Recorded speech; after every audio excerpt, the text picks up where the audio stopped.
Hello दोस्तों, जय हिंद। स्वागत है आपका अपना YouTube channel MK Roy double E में। दोस्तों, कैसे हो आप सब? उम्मीद करता हूँ आप बहुत अच्छे होंगे और आपकी तैयारी भी बहुत अच्छी जा रही होगी।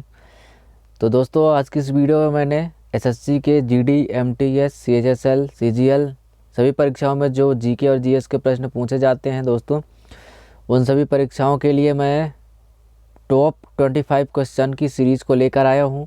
दोस्तों, ऑब्जेक्टिव हैं ये सभी, तो आप लगाने की कोशिश करिएगा और एक एक प्रश्नों को अटेम्प्ट करिएगा ज़रूर। दोस्तों, वेरी वेरी इंपॉर्टेंट क्वेश्चंस हैं, तो मैं उम्मीद करता हूं कि आप अपने टॉपिक को लेकर आप ज़रूर कवर करेंगे। तो चलिए दोस्तों, टाइम गंवाए बिना टाइम वेस्ट किए बिना तो चलिए दोस्तों शुरू करते हैं आज की इस वीडियो को। तो दोस्तों, आज का पहला प्रश्न है, वीडियो का पहला प्रश्न, निम्नलिखित में से कौन सा लोक नृत्य पंजाब में फसल के मौसम के दौरान लोकप्रिय है? ओडिसी, कथक, भांगड़ा, गरबा। तो दोस्तों, आपको पता होगा कि पंजाब में जो फसल काटने के दौरान लोकप्रिय नृत्य किया जाता है भांगड़ा है। दोस्तों, वैसे भी पंजाब का भांगड़ा नृत्य है, तो आप याद रख सकते हैं, भांगड़ा सही उत्तर होगा। द फ्यूचर ऑफ इंडिया किसने लिखा है? दोस्तों, ये प्रश्न बहुत इंपॉर्टेंट बन जाता है। तो द फ्यूचर ऑफ इंडिया किसने लिखा? दीपक चोपड़ा, अनुराग माथुर, बिमल जालान, अमिताभ घोष। तो द फ्यूचर ऑफ इंडिया दोस्तों लिखे थे Bimal Jalan. Bimal Jalan the future of India के लेखक हैं।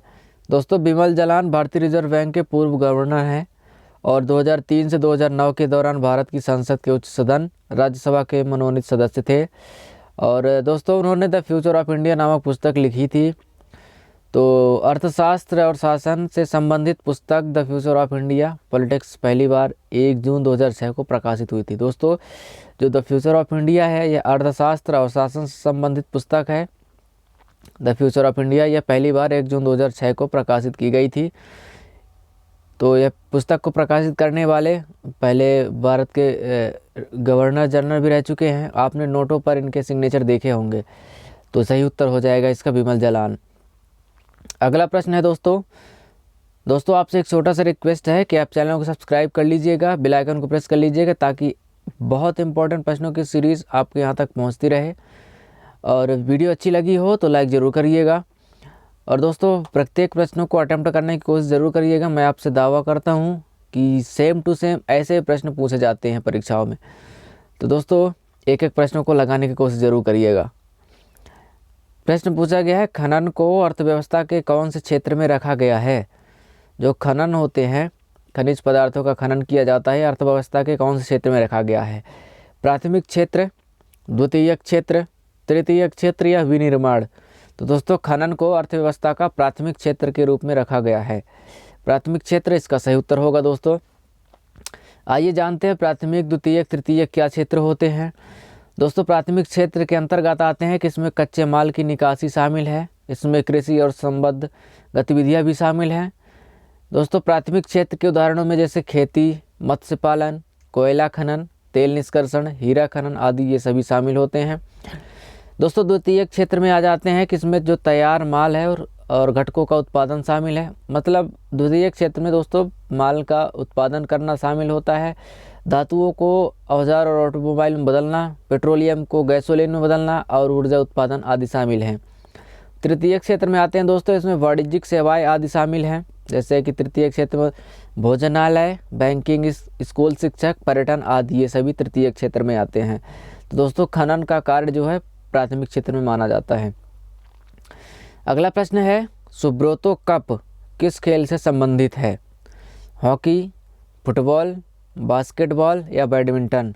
तो दोस्तों, सुब्रतो कप फुटबॉल से संबंधित है, तो सही उत्तर होगा इसका फुटबॉल। दोस्तों, सुब्रतो कप के बारे में जानते हैं। फुटबॉल टूर्नामेंट एक प्रतिष्ठित अंतर्राष्ट्रीय अंतर स्कूल फुटबॉल टूर्नामेंट है जो सालाना नई दिल्ली में आयोजित किया जाता है। दोस्तों, इसका नाम भारतीय वायुसेना के एयर मार्शल सुब्रतो मुखर्जी के नाम पर रखा गया है और टूर्नामेंट दोस्तों 1960 में शुरू हुआ था। इस टूर्नामेंट में दोस्तों एशिया के कई देशों के छात्र भी भाग लेते हैं। तो याद रखिएगा, सुब्रतो कप दोस्तों फुटबॉल से संबंधित है। अगला प्रश्न है, अम्ल वर्षा मुख्य रूप से किसका मिश्रण होता है? जो अम्ल वर्षा होती है वो किन गैसों का मिश्रण होता है? सल्फ्यूरिक अम्ल और नाइट्रिक अम्ल, हेक्सेन और मीथेन, एसिटिक अम्ल और ब्रोमीन, एस्कॉर्बिक अम्ल और साइट्रिक अम्ल। तो दोस्तों जो अम्ल वर्षा होती है ये सल्फ्यूरिक अम्ल और नाइट्रिक अम्ल दोनों का मिश्रण होता है, जिसके कारण दोस्तों अम्ल वर्षा होती है। और दोस्तों आपने सुना होगा कि जब बारिश का मौसम पहली बारिश होती है वो अम्ल वर्षा होती है, क्योंकि दोस्तों गर्मियों के सीज़न में ये सल्फ्यूरिक अम्ल और नाइट्रिक अम्ल सभी जाके वायुमंडल में एकत्रित हो जाते हैं और अम्ल वर्षा का कारण करते हैं। दोस्तों ये हानिकारक होता है अम्ल वर्षा हमारे शरीर के लिए। अगला प्रश्न है, द्विसदनीय संविधान के तहत एक प्रावधान का अर्थ है। प्रावधान का अर्थ क्या है दोस्तों? दिए गए विकल्प हैं, इनमें से सही उत्तर हो जाएगा एक राज्य जो है जिसमें ऊपरी और निम्न दोनों सदन होते हैं। द्विसदनीय दोस्तों जो संविधान होते हैं उसमें राज्य का ऊपरी और निम्न सदन दोनों सदन होते हैं, तो याद रखिएगा सही उत्तर होगा। लोहे में जंग लगने के दौरान लोहे पर होता है, लोहे में जब जंग लग जाता है तो उसका कलर कैसे हो जाता है? दोस्तों इम्पोर्टेंट प्रश्न है, आपने देखा भी होगा, भूरा नीला पाउडर द्वारा लेपित, काले द्वारा लेपित, हरे द्वारा लेपित या लाल भूरा पाउडर द्वारा लेपित। तो दोस्तों जब लोहे में जंग लग जाती है तो लोहे की परत के लोहे के ऊपर लाल भूरा पाउडर द्वारा लेपित, आपको समझ में आता होगा, लाल का रेड कलर का एक परत जम जाती है जो लोहे पर जंग लगने की क्रिया होती है। अगला प्रश्न दोस्तों, प्रसिद्ध सोमनाथ मंदिर कहाँ स्थित है? तमिलनाडु, उत्तर प्रदेश, गुजरात या राजस्थान? दोस्तों मंदिरों से संबंधित प्रश्न पूछे जाते हैं तो आप याद रखिएगा, प्रसिद्ध जो सोमनाथ मंदिर है भगवान शिव का, ये गुजरात राज्य में स्थित है। दोस्तों कुछ और मंदिर हैं भारत के महत्वपूर्ण मंदिर जो परीक्षाओं में पूछे जाते हैं, तो उन सभी को मैंने शामिल किया है। आप एक काम करिएगा, स्क्रीनशॉट ले सकते हैं।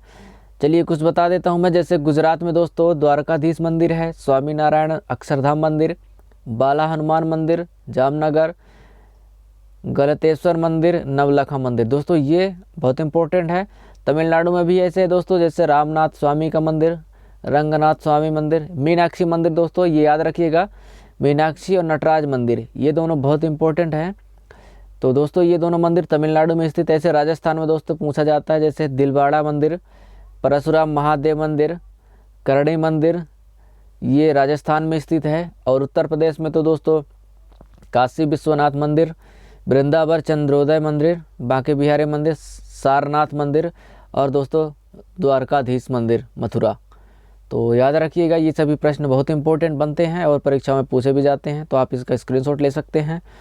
तो चलिए आगे बढ़ते हैं। अगला प्रश्न है, विश्व तंबाकू निषेध दिवस किस दिन मनाया जाता है?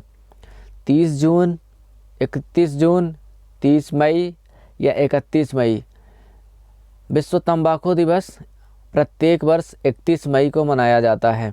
याद रखिएगा, ये प्रश्न जो है दिवसों से संबंधित प्रश्न भी पूछे जाते हैं। तो तंबाकू निषेध दिवस 31 जून को मनाया जाता है, 31 मई को मनाया जाता है, सॉरी। अगला प्रश्न है दोस्तों, राजीव गांधी खेल रत्न पुरस्कार 2020 किस क्रिकेटर को मिला है? 2020 में राजीव गांधी खेल रत्न पुरस्कार किस क्रिकेटर को मिला है? विकल्प दिया गया, विराट कोहली, महेंद्र सिंह धोनी, सुरेश रैना या रोहित शर्मा। तो 2020 का दोस्तों खेल रत्न पुरस्कार रोहित शर्मा को दिया गया है। तो याद रखिएगा, रोहित शर्मा बिल्कुल सही उत्तर हो जाएगा। दोस्तों विराट कोहली को 2018 में दिया गया था राजीव गांधी खेल रत्न पुरस्कार, महेंद्र सिंह धोनी को 2007 में। दोस्तों राजीव गांधी खेल रत्न पुरस्कार जो होता है, सर्वोच्च खेल सम्मान राजीव गांधी खेल रत्न पुरस्कार युवा मामले और खेल मंत्रालय के द्वारा दिया जाता है। दोस्तों वर्तमान में जो केंद्रीय खेल मंत्री हैं ये अनुराग ठाकुर हैं, तो आप इसको याद रखिएगा। मनुष्य में आम तौर पर अलिंग सूत्र के जोड़ों की संख्या होती है। दोस्तों बायोलॉजी से प्रश्न है, 10, 21, 20 या 22? तो दोस्तों जो अलिंग सूत्र में जोड़ों की संख्या होती है वह 22 होती है। अगला प्रश्न है, श्वेता चौधरी किस खेल से जुड़ी हुई हैं? श्वेता चौधरी किस खेल से जुड़ी हैं? तो सही उत्तर हो जाएगा दोस्तों शूटिंग। दोस्तों श्वेता चौधरी जो कि शूटिंग से है। श्वेता चौधरी का जन्म दोस्तों 3 जुलाई 1983 को हरियाणा के फरीदाबाद में हुआ था। दोस्तों वह एक भारतीय महिला शूटर हैं जो 10 मीटर एयर पिस्टल और 25 मीटर स्पोर्ट पिस्टल स्पर्धाओं में भाग लेती है। चौधरी ने दोस्तों महिलाओं की एयर पिस्टल स्पर्धा में कांस्य पदक जीता है, जो खेलों में भारत द्वारा जीता गया पहला पदक था। तो श्वेता चौधरी दोस्तों शूटिंग से संबंधित